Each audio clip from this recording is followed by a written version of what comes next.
जी हाँ दोस्तों, अखिलेश यादव के एक तगड़े दांव ने योगी आदित्यनाथ के चुनावी कदमों में डाल दी बेड़िया। बहुत स्वागत है आप सभी का। आप देख रहे हैं द राजनीति का विशेष सेगमेंट खबर और विश्लेषण। मैं हूं जब्बार खान। दोस्तों, उत्तर प्रदेश 2027 के विधानसभा चुनाव से इतने पहले अखिलेश यादव ने वो कौन सा दांव चला जिसकी बुनियाद पर योगी आदित्यनाथ और बीजेपी की राजनीति कमजोर पड़ने जा रही है। आखिर अखिलेश यादव ने ऐसा क्या किया जिसकी बुनियाद पर यह कहा जा रहा है कि इस बार उत्तर प्रदेश में 2024 के लोकसभा चुनाव के नतीजों जैसा ही विधानसभा चुनाव का नतीजा आ सकता है। आखिर अखिलेश यादव ने जो बैठक अल्पसंख्यक विभाग के साथ में की और उसके बाद में जो ऐलान किया और जमीन पर राहुल गांधी के साथ में मिलकर के जिस रणनीति को उतार रहे हैं, क्या वाकई अखिलेश की उस दांव से बीजेपी और योगी के चुनावी कदमों में बेड़ियां पड़ने जा रही हैं? और ऐसा अगर हुआ दोस्तों, तो क्या वाकई बहुत बड़ा उलटफेर होने जा रहा है? विस्तार से आपको बताते हैं, अंत तक इस वीडियो को जरूर देखें। दोस्तों, लोकसभा चुनाव में अब की बार 400 पार का नारा देने वाली बीजेपी जब 240 सीटों पर सिमट गई, तो फिर आपने लोकसभा चुनाव के फौरन बाद होने वाले विधानसभा चुनाव में बीजेपी की अप्रत्याशित जीत भी देखी, खासकर महाराष्ट्र में, हरियाणा में और दिल्ली में। जबकि लोग ये मान करके चल रहे थे कि हरियाणा के अंदर भारतीय जनता पार्टी की सत्ता खिसक रही है, महाराष्ट्र में इंडिया गठबंधन या महाविकास आघाड़ी सरकार बनाने की तरफ बढ़ती हुई दिख रही है। मगर चुनावी नतीजे आए तो हर कोई राजनीतिक पंडित दंग रह गए। सवाल उठे और फिर इस बात पर खूब हंगामा हुआ। मोदी और शाह और चुनाव आयोग को घेरा गया कि हरियाणा, महाराष्ट्र और दिल्ली में वोटर लिस्ट में गड़बड़ी की गई। खासकर महाराष्ट्र में, जहां लोकसभा चुनाव के समय 5 वर्षों में महज 5 लाख वोट बढ़े, मगर लोकसभा के चुनाव के बाद उसके 5 महीने के बाद, यानी कि लोकसभा चुनाव और विधानसभा चुनाव के बीच में 5 महीनों के भीतर 76 लाख वोट बढ़ा दिए गए, जिसका सीधा फायदा भारतीय जनता पार्टी को मिला था और बीजेपी चुनाव जीत गई। मगर अब जबकि उत्तर प्रदेश, जहां 2027 में विधानसभा का चुनाव होने जा रहा, लोकसभा में तो यूपी ने बीजेपी की लोटियां डिबो दी। ऐसे में अब आशंका जताई जा रही है कि यूपी में महाराष्ट्र वाली स्थिति पैदा की जा सकती है, खासकर वोटर लिस्ट के मामले में। ऐसे में यूपी में अखिलेश यादव ने वोटर लिस्ट ठीक करवाने का संकल्प लेते हुए एक बड़ा ऐलान कर दिया। सपा चीफ अखिलेश ने लखनऊ में एक प्रेस कॉन्फ्रेंस के दौरान, कार्यक्रम के दौरान कहा कि अपनी वोटर लिस्ट को हम ठीक कराने का काम करेंगे। बीजेपी ने जो फर्जी वोट बनवाए हैं उनकी जांच करवा करके उन्हें हटवाएंगे। अल्पसंख्यक मोर्चे की बैठक के बाद अखिलेश ने कहा कि मैं धन्यवाद देता हूं अपने संगठन के लोगों को, जिन्होंने यह संकल्प लिया कि अपनी वोटर लिस्ट को सुधारने का काम है। अल्पसंख्यक सभा के राष्ट्रीय अध्यक्ष इकबाल कादरी ने इस मौके पर योगी राज में मुसलमानों की सुकून से ना रह पाने पर चिंता जाहिर करते हुए कहा कि प्रदेश का मुसलमान, जिसका जीना दुश्वार है, मकान, धार्मिक संस्थाएं, मज़ारें, खानकाहें, हर कुछ निशाने पर हैं। दरअसल सपा चीफ ने 16 जून को अल्पसंख्यक मोर्चे के साथ अहम बैठक की, जिसके बाद में हुई प्रेस कॉन्फ्रेंस में यूपी के पूर्व मुख्यमंत्री ने ये बातें कही। जानकारों का मानना है कि अखिलेश मुस्लिम मतदाताओं को इस संदर्भ में एक संकेत दे रहे हैं कि वो चुनाव से पहले, जो कि अभी काफ़ी वक्त है, अपने नाम वोटर लिस्ट में चेक कर लें और अगर ना हो तो अभी से जुड़वाना शुरू कर दें।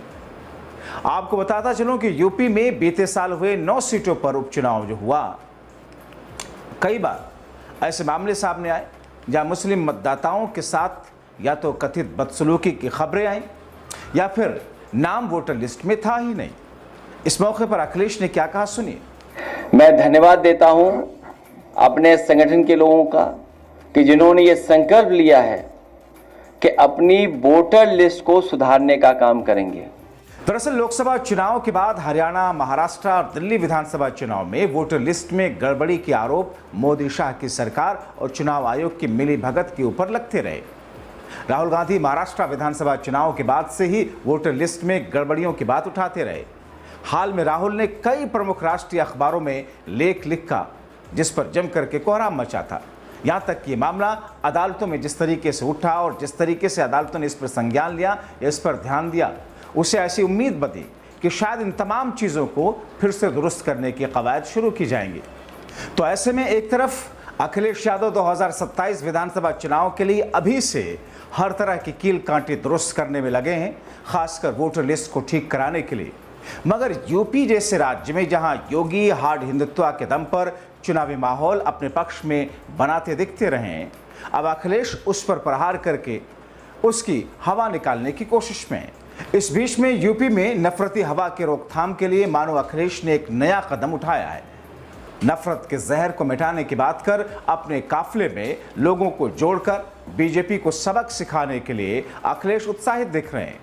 यह अजीब इत्तेफाक है कि सियासी रोटी सेकने के लिए समाज में तनाव बढ़ाओ, नफरत पैदा करो, चाहे भले ही जनता भूखे मरे, महंगाई आसमान पर हो, बेरोजगारी चरम पर हो।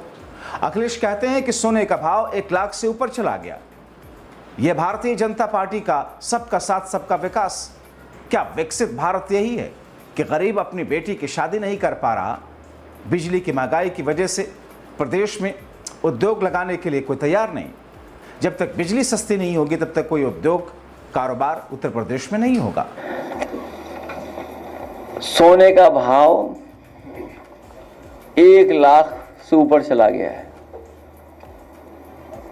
सोने का भाव 1 लाख रुपए से ऊपर पहुंच गया 1 तोला। यह है भारतीय जनता पार्टी का सबका साथ सबका विकास। आप सोचिए, गरीब परिवार में अगर कोई शादी हो तो अपने परिवार की बेटी के लिए एक सामान भी खरीद करके गरीब परिवार का सदस्य नहीं दे सकता। उसके माँ बाप पिता अगर कुछ देना चाहेंगे तब भी नहीं दे पाएंगे। और लगातार ये सरकार कह रही कि हम विकसित भारत बनाएंगे। इनके विकसित भारत का सपना क्या है? आखिरकार हम विकसित भारत किसको बोलेंगे? क्या विकसित भारत यही है कि जहां पर गरीब अपनी बेटी की भी शादी नहीं कर पा रहा है? आप बताइए, बिजली कहां पहुंचा दी, कितनी महंगी। हर चीज पर पैसा वसूल रही सरकार, और जो बिजली विभाग मुनाफे में था वो कहां पहुंच गया बताओ आप? और एक भी बिजली का कारखाना लगाया हो तो बताओ।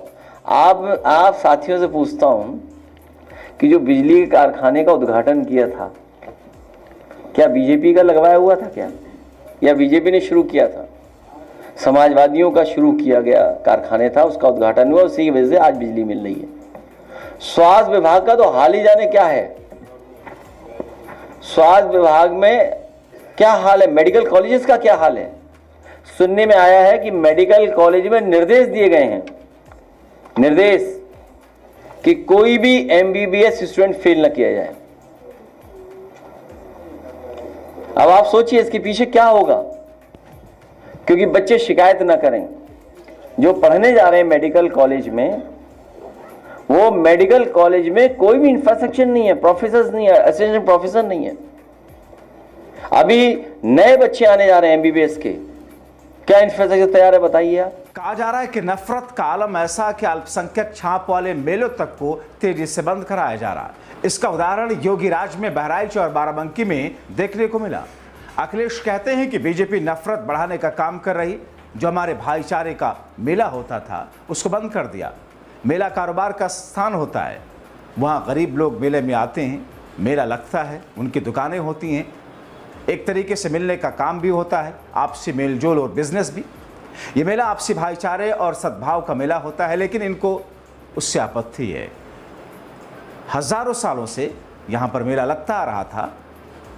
मेला हमें जोड़ता है, कारोबार हमें जोड़ता है, पर ये लोग खुशियों के खिलाफ हैं। मेले में एकता का संदेश जाता है, पर हर चीज से बीजेपी कहीं ना कहीं परेशान है। भारतीय जनता पार्टी और उनकी सरकार नफरत को बढ़ाने का काम करेंगे। जो परंपरागत हमारे मिली जुली संस्कृति का, हमारे जो आपसी मेल के स्थान या मेले, उनको जानबूझ करके रोकना चाहती है।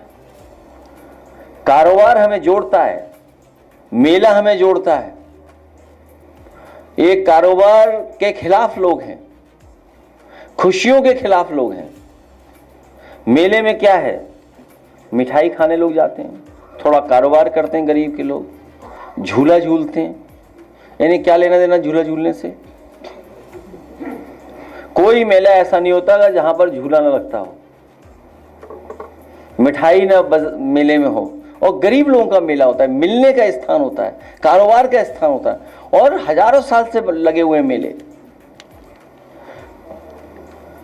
जहां एकता का संदेश जाता है, मिलकर के रहते हैं लोग, जहां पर एक दूसरे के प्रति सम्मान बढ़ता है, एक दूसरे से जुड़ने का मौका मिलता है, उस हर चीज से भारतीय जनता पार्टी के खिलाफ है। अखिलेश कहते हैं कि जो लोग ये दावा करते हैं कि कुंभ में 37 लोगों की जानें गई, अब तो आंकड़े आ गए जिसमें 82, और अभी भी सच्चाई सामने नहीं आई कि 82 लोगों की जानें गई। मुआवजा ना देना पड़े इसलिए आंकड़े छिपाए गए। वो कहते हैं कि बीजेपी ने बड़े पैमाने पर बेरोजगार बनाने का काम किया, पढ़े लिखे नौजवानों को बेरोजगार बना दिया, इसलिए भारतीय जनता पार्टी की हर बात झूठी है। जो लोग ये दावा करते थे कि कुंभ में 37 लोगों की जान गई है, अब तो वो आंकड़े आ गए हैं 82 के, और सरकार अभी भी छिपा रही होगी, अभी भी सच्चाई नहीं सामने आई है। और सरकार क्या कर रही थी? मुआवजा न देना पड़े इसलिए आंकड़े छिपाना।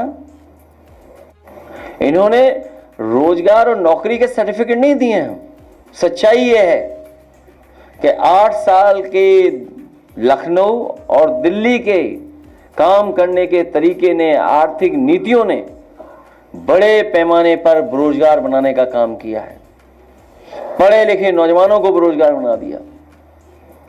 सही तरीके से काम होता तो करोड़ों लोगों को नौकरी मिल जाती, और अपना ही घोषणा पत्र अगर ये बार बार पढ़ते तो लाखों का आंकड़ा नहीं देना पड़ता, करोड़ों का आंकड़ा देती है। इसलिए भारतीय जनता पार्टी की हर बात झूठी है। तो ऐसे में दोस्तों, जबकि उत्तर प्रदेश में विधानसभा चुनाव में अभी वक्त है, मगर इस बार 2027 और 2022 के मुकाबले अखिलेश यादव अपने रणनीतिक बदलाव के साथ चुनावी मैदान में अभी से जमीन पर उतर करके उन तमाम चीज़ों को दुरुस्त करने में लगे हैं, जिसकी वजह शायद 2017 और 2022 में उन्हें नुकसान उठाना पड़ा। इसीलिए वोटर लिस्ट, वोटों को बढ़ाना या विपक्षियों के वोटों को काटना, भारतीय सत्ता पक्ष के वोटों के बढ़ने की बात को अखिलेश यादव सियासी तौर पर गंभीरता से लेते हुए ज़मीन पर उसके लिए अलग अलग टीमें बना करके ज़मीन पर ठीक कराने के काम में अभी से लग गए हैं। कई सारे राजनीतिक जानकार अखिलेश के इस कदम को अभी से, जबकि चुनाव 2027 में यानी कि 1.5 साल से ज़्यादा का वक्त अभी बचा है, और इस 1.5 साल पहले से अखिलेश की इन तैयारियों को देख करके राजनीतिक बुद्धिजीवी ये मानकर चल रहे हैं कि इस बार विधानसभा 2027 के चुनाव में जो स्थिति होगी वो पिछले 17 और 22 के चुनाव से बिल्कुल अलग होगी। तो क्या अखिलेश के इस दांव से भारतीय जनता पार्टी के चुनावी कदमों में बेड़ियां लग जाएंगी? देखना बहुत महत्वपूर्ण होगा। आपकी क्या राय है? अपनी राय कमेंट बॉक्स में ज़रूर लिखें। अभी के लिए इतना ही, बहुत शुक्रिया।